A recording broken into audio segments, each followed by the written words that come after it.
Yes दोस्तों, बात करते हैं क्या बिना चीरे के भी कान का ऑपरेशन संभव है। क्या है दूरबीन से ईयर की सर्जरी। यस दोस्तों, बात करते हैं विदाउट इंसिजन, बिना चीरे के दूरबीन से कान की सर्जरी।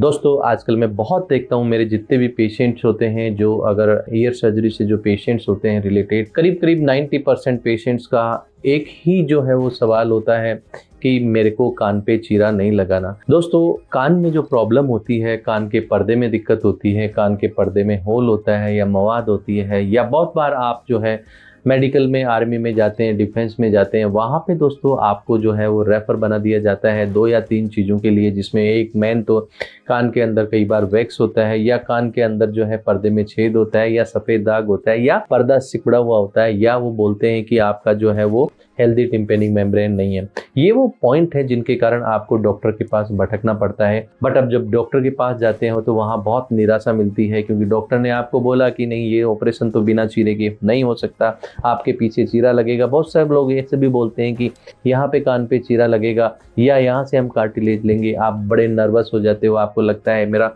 कैरियर खराब हो गया है। सो दोस्तों ये वीडियो उनके लिए है, बड़े ध्यान से दोस्तों सुनना। दोस्तों मैं आपको बताता हूँ, ऐसा नहीं है, ऐसा नहीं है कि बिना चीरे कान का ऑपरेशन नहीं हो सकता। दोस्तों विज्ञान का युग है, आविष्कार, बहुत सारी चीजें, नई टेक्निक्स, हो सकता है जहाँ पे आप रहते हो सकता है जिस आदमी से आप मिले हो उस टेक्निक से वाकिफ नहीं है।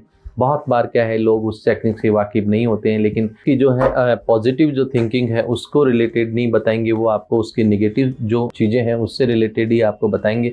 तो मैं आपको बताता हूँ कि जो कान के अंदर आपकी प्रॉब्लम है वो कान पे बिना चीरे लगे, आगे बिना चीरे लगे भी संभव है।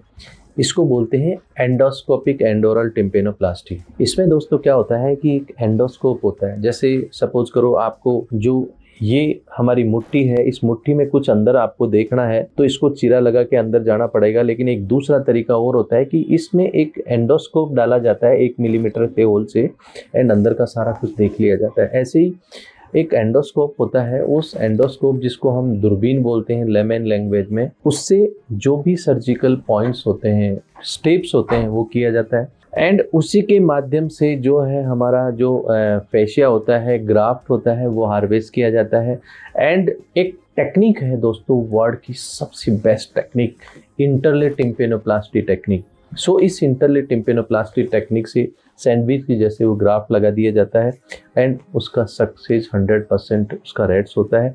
कान के पीछे चीरा नहीं लगता, आगे भी नहीं लगता, एंड वो जो है पूरा का पूरा जो है पर्दा जो लगा है वहाँ पे एक जेली लगा के करीब करीब जो है 25 दिन तक उसको बंद कर दिया जाता है। इसके बाद 25 दिन बाद आप अपना जेली हटाने के बाद अपना मेडिकल करा सकते हैं। सो दोस्तों ये है एंडोस्कोपिक एंडोरल टिम्पेनोप्लास्टी। इसमें क्या है, आपको जो है वो आपका कान के अंदर जो बहुत बार हड्डी गली हुई है वो ऑपरेशन भी सक्सेसफुल कर सकते हैं, जिससे आप अपना सपनों का जो जॉब है, आपको आर्मी एयरफोर्स में जाना है, वहाँ पे आपको कोई डिस्क्वालीफाई नहीं करेगा, आपको कान के कारण कोई मेडिकल में नहीं रोकेगा।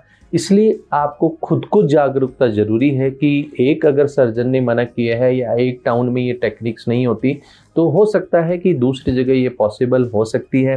हो सकता है आपका कोई फ्रेंड है जिसने ये पहले सर्जरी कराया है, आप उनसे पूछ सकते हो, एंड आप अपने सर्जन से मिलके एंड सारी क्वेरी क्लियर कर सकते हो। ऐसा नहीं हो कि आप आर्मी में ऑफिसर्स बन सकते थे, अननेसेसरी चीरा लगने के कारण आप ऑफिसर नहीं बन पा रहे हो। Thank you.